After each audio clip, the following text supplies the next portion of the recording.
Hello everyone, how's the Joes? Welcome to all on this channel The Kota Pulse by Unacademy.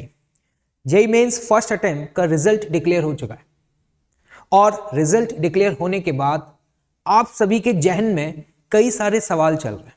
कई सारे students का मेरे साथ interaction हुआ और उनकी क्वेरीज को सॉल्व किया, लेकिन फिर भी कई सारे ऐसे स्टूडेंट्स हैं जो इस समय टच में नहीं हैं। और मैंने जब स्टूडेंट्स के क्वेश्चंस को सुना तो कुछ ऐसे क्वेश्चंस थे जो लगभग ऑलमोस्ट सभी स्टूडेंट्स के कॉमन थे। तो उसी पर्पस पर आज ये वीडियो बनाया जा रहा है। सबसे पहला क्वेश्चन ये था कि सर अब हमें मेंस पे फोकस करना है या एडवांस पे फोकस करना है। तो अगर आप जेई मेंस के फर्स्ट अटेम्प्ट में अबव 98 परसेंटाइल स्कोर कर चुके हैं, ऐसे कई सारे अपने स्टूडेंट्स ने जिन्होंने जेई मेंस के फर्स्ट अटेम्प्ट में बहुत ही शानदार परफॉर्म किया है, वो लोग इस समय अपने आप को स्विच कर सकते हैं टुवर्ड्स द एडवांस। और जो स्टूडेंट्स अभी फर्स्ट अटेम्प्ट में up to their expectations perform नहीं कर पाए हैं, अभी उन्हें जेई मेंस सेकंड अटेम्प्ट मतलब अप्रैल पर फोकस करना चाहिए, क्योंकि आपको भी पता है कि इस बार एडवांस हमारा जून के फर्स्ट वीक में होगा। तो डेफिनेटली हमें मेंस के सेकंड अटेम्प्ट के बाद इतना सफिशिएंट टाइम मिल जाएगा कि हम एडवांस के लिए अपने आप को प्रिपेयर कर पाए। तो अगर आप 98 से बिलो परसेंटाइल स्कोर किए हैं तो अभी आप लोग सेफ जोन में नहीं हैं, इसलिए मैं आपसे कहूंगा कि इस समय आपको मेंस के सेकंड अटेम्प्ट पर ही फोकस करना चाहिए। अब उसमें सबसे पहला सवाल जो ये है कि अब हाउ टू इंप्रूवमेंट कैसे करें।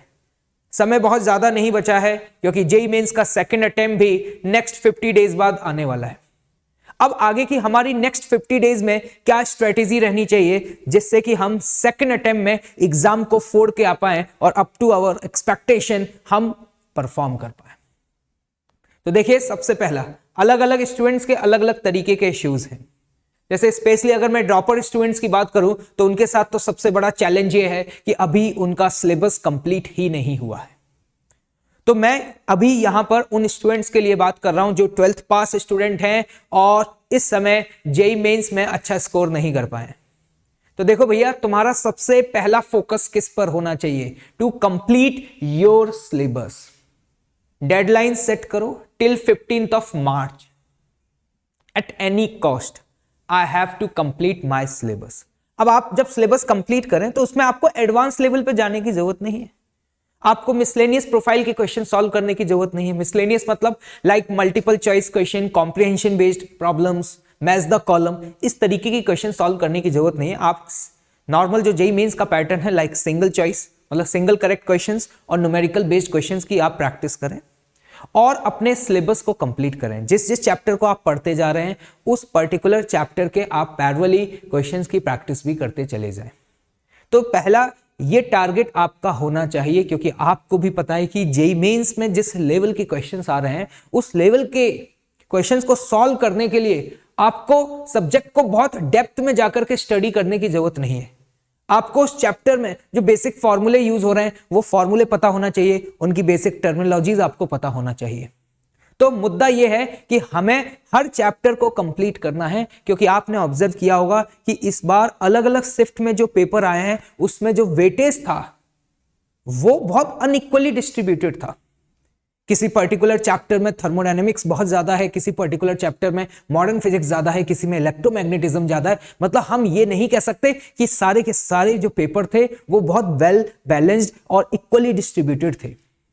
तो जब सेकंड अटेम्प्ट देंगे तो ऑब्वियस है हम एनटीए से बहुत ज्यादा उम्मीदें वैसे भी नहीं रख सकते कि एनटीए जो पेपर बनाएगा वो बहुत ही वेल बैलेंस्ड बनाएगा। तो डेफिनेटली सेकंड अटेम्प्ट में भी आपको इसी तरीके का टेस्ट देखने को मिलेगा। लेकिन मुद्दा यह है कि अगर हम बहुत अच्छा परफॉर्म करना चाह रहे हैं तो हमें सिलेबस कंप्लीट करना up to the Mains level बहुत जरूरी है, और उसके लिए आपको सारी चीजों को थ्रू आउट सिलेबस को कंप्लीट करना होगा। That is the point number 1। Second point, that is make proper list. Proper list किस चीज की भाई?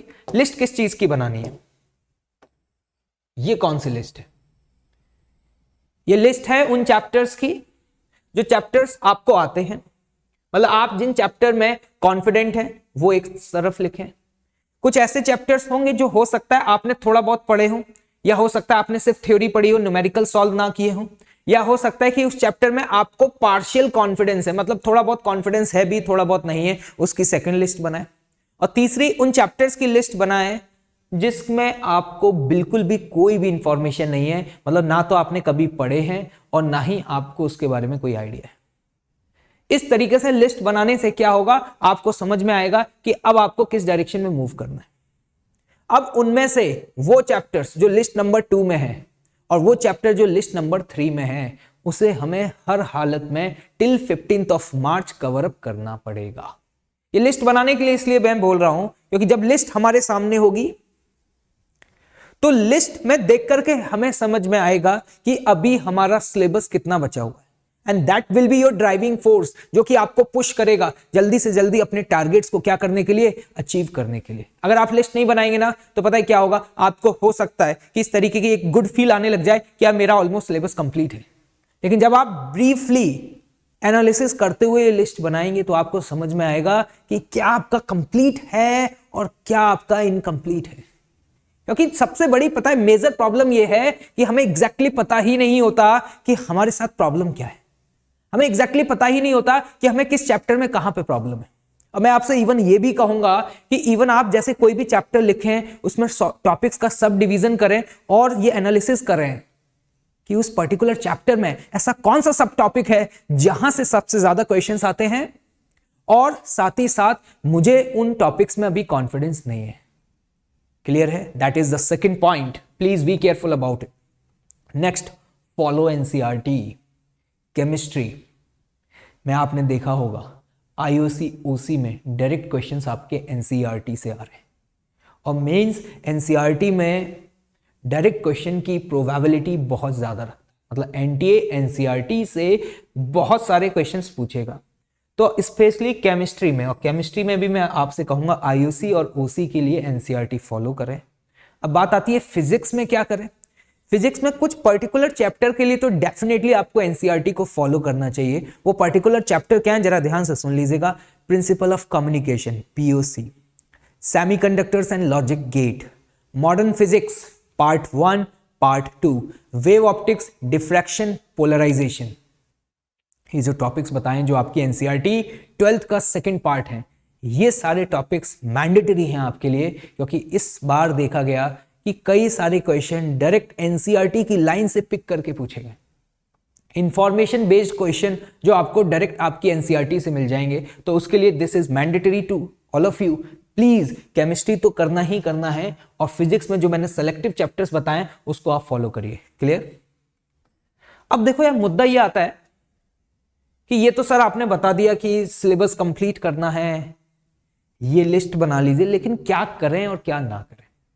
आप जो भी चैप्टर्स पढ़ते जा रहे हैं उन चैप्टर्स के आपके पास अगर कोई भी प्रैक्टिस बुकलेट है, तो उस प्रैक्टिस बुकलेट की जो बेसिक एक्सरसाइजेज हैं, जिसमें सिंगल करेक्ट क्वेश्चंस और न्यूमेरिकल ग्रिड टाइप क्वेश्चंस हैं, आप उन बेसिक एक्सरसाइजेज को लगाएं। This is your first step. अगर आप वो लगा चुके हैं, उसके बाद आप क्या करें, उन चैप्टर्स को जिसमें आपको थोड़ा भी कॉन्फिडेंस आ चुका है, उन चैप्टर्स के अब आपको लगाने हैं पीवाईक्यूज ऑफ लास्ट 3 इयर्स। अगर आपको लग रहा है सर लास्ट 3 इयर्स में तो नंबर ऑफ क्वेश्चंस बहुत ज्यादा हो जाएंगे, इट्स ओके। आप उन 3 इयर्स में से 2 इयर्स के, मतलब 2021 और 2022 के पीवाईक्यूज को सॉल्व करते जाइए। देखिए, इंपॉर्टेंट ये है कि सिर्फ थ्योरी पढ़ने से कुछ नहीं होने वाला। वो आपने करके देख लिया ना। आपको भी पता है कि थ्योरी पढ़ने से कॉन्फिडेंस बिल्डअप नहीं होगा। कॉन्फिडेंस आपका बिल्डअप तभी होगा जब आप ज्यादा से ज्यादा क्वेश्चंस की प्रैक्टिस करेंगे, क्योंकि क्वेश्चन की प्रैक्टिस से आपकी कॉन्सेप्चुअल क्लैरिटी जो है ना, वो और ज्यादा बेहतर हो जाएगी। और जब आप क्वेश्चंस को सॉल्व करते हैं ना भाई, और जब क्वेश्चन को सॉल्व करके आप आंसर निकालते हैं और आंसर टिक करते हैं, और जब आप आंसर मैच करते हैं ना, और वो आंसर जब मैच होता है ना, this is one of the best feel of a life. और इससे बड़ा सोर्स ऑफ मोटिवेशन कुछ और नहीं हो सकता। चाहे आप उसके लिए कितने भी मोटिवेशनल वीडियोस देख लीजिए, चाहे उसके लिए आप कुछ भी कर लीजिए। अगर कोई मुझसे पूछता है कि what is the best source of motivation, तो बेस्ट सोर्स तो एक ही है, और वो है कि just try to solve the questions up to the last step. Answer निकालिए और आंसर मैच करिए। आंसर जब मैच होगा ना, दैट इज अमेजिंग फीलिंग। और यही एक तरीका है जो आपके कॉन्फिडेंस को बूस्ट अप कर सकता है। तो मेरी आप सभी से रिक्वेस्ट है कि जब भी आप क्वेश्चंस को सॉल्व कर रहे हैं, नंबर ऑफ क्वेश्चंस कितने सॉल्व कर रहे हैं वो मैटर नहीं है। इंपॉर्टेंट ये है कि आप जितने भी क्वेश्चंस को सॉल्व करें उसको लास्ट स्टेप तक मूव करें। अगर आपका आंसर मैच नहीं होता तो प्लीज उसका सॉल्यूशन फाइंड आउट करें, कहां पर आपका एरर हुआ है वो फाइंड आउट करें। मोस्ट ऑफ द स्टूडेंट्स क्या होते हैं कि नंबर ऑफ क्वेश्चंस तो बहुत ज्यादा सॉल्व करते हैं, मैंने 200 सवाल किए, 300 सवाल किए, और लेकिन उन क्वेश्चंस में जिसमें डाउट आते हैं उसमें वो अपने डाउट्स क्लियर नहीं करते, तो इससे आपकी सारी की सारी मेहनत बर्बाद हो जाएगी। मैं आपसे कहता हूं कि there is no need to solve the 200 questions, just solve the 100 questions but try to find the answer of each and every question up to the last step। और अगर आपका आंसर नहीं आया है तो उस क्वेश्चन को मार्क करें, अपने डाउट क्लियर करें, अपने सॉल्यूशंस देखें क्या आपसे एरर हुआ है, क्या कॉन्सेप्चुअल एरर है या कैलकुलेशन एरर है। मतलब सेल्फ एनालिसिस बहुत इंपॉर्टेंट है, क्योंकि जब तक आप सेल्फ एनालिसिस नहीं करेंगे तब तक आपको एग्जैक्टली पता ही नहीं चलेगा कि आप ब्लंडर कहां पे कर रहे हैं।